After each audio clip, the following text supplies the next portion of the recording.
Naija, things dey happen o. A Nigerian man is suing one of the most reputable banks in Nigeria. In this video, I will give you the full details and I will tell you why it happened. And at the very end, I will tell you who is likely to be the next victim. So don't go anywhere. I'll be right back.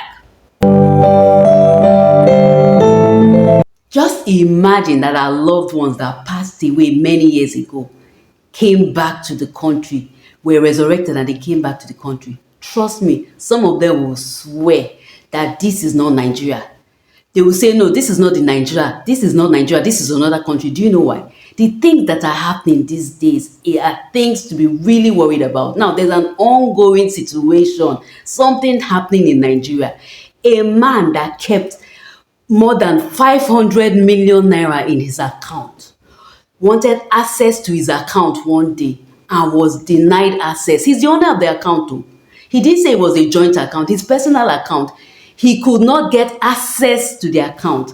And by the time he went on to find out what was happening, he found out that it was a conspiracy within the bank. I'm not going to mention the bank of the name of the bank, sorry, but it's a bank that we know, one of the best banks in Nigeria. Yes, a bank that has the reputation of being the foremost bank, the first. You understand what I'm trying to say? That bank, there's an ongoing issue and it's so embarrassing. A man who does not live in Nigeria wanted access to his account and was denied.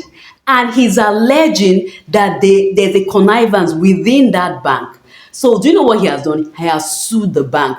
There's an ongoing case now. He has sued the bank and he called it, what he described it as a crime scene. He described it as a crime scene. And it's what we'll say is a premeditated, you can also call it something like a premeditated fraud. In Nigeria, many things are happening. People are doing whatever they like. And somebody will want to ask, why? Why are these kind of things happening? Why are people, normal people, these people go to church, these people go to mosques. These people are not professional bandits. So these people are not kidnappers. They are just regular people like you and I that go to work, that go to church and the mosque. But they do things that you will not imagine. Why are these things happening? And why do these things look normal? I will tell you why. It's because over the years, we have normalized deceit, we have normalized lies, we have normalized so many things. For example, the average Nigerian will lie.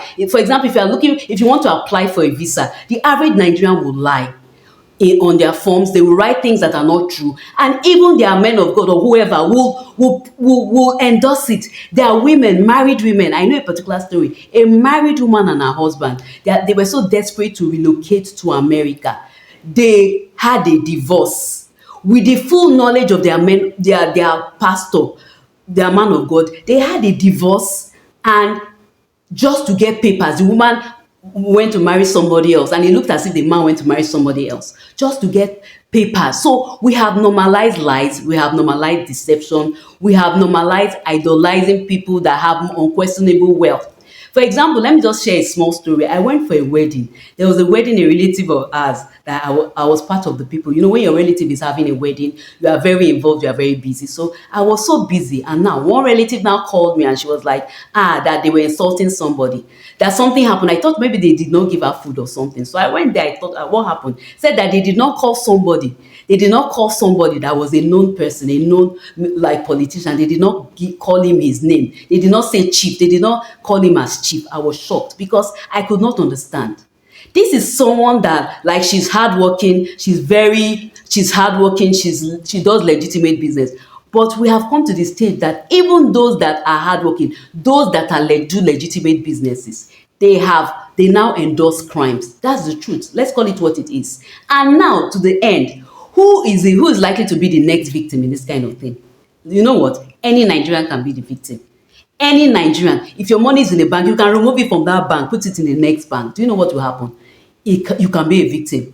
And do you know why it's so common? Why the average person feels very comfortable stealing? Because we have normalized crimes, we have normalized deception, we have normalized so many things. So I think I want this man to follow this. The man that his money that is stolen, that is stolen, that in fact his money was practically stolen. It's an allegation, but it's not been proven. But there have been stories in that particular bank of people, their money disappearing. They will deposit money and they will not find it. And this is supposed to be one of the most stable banks, the most reputable banks. So imagine what is happening in other banks.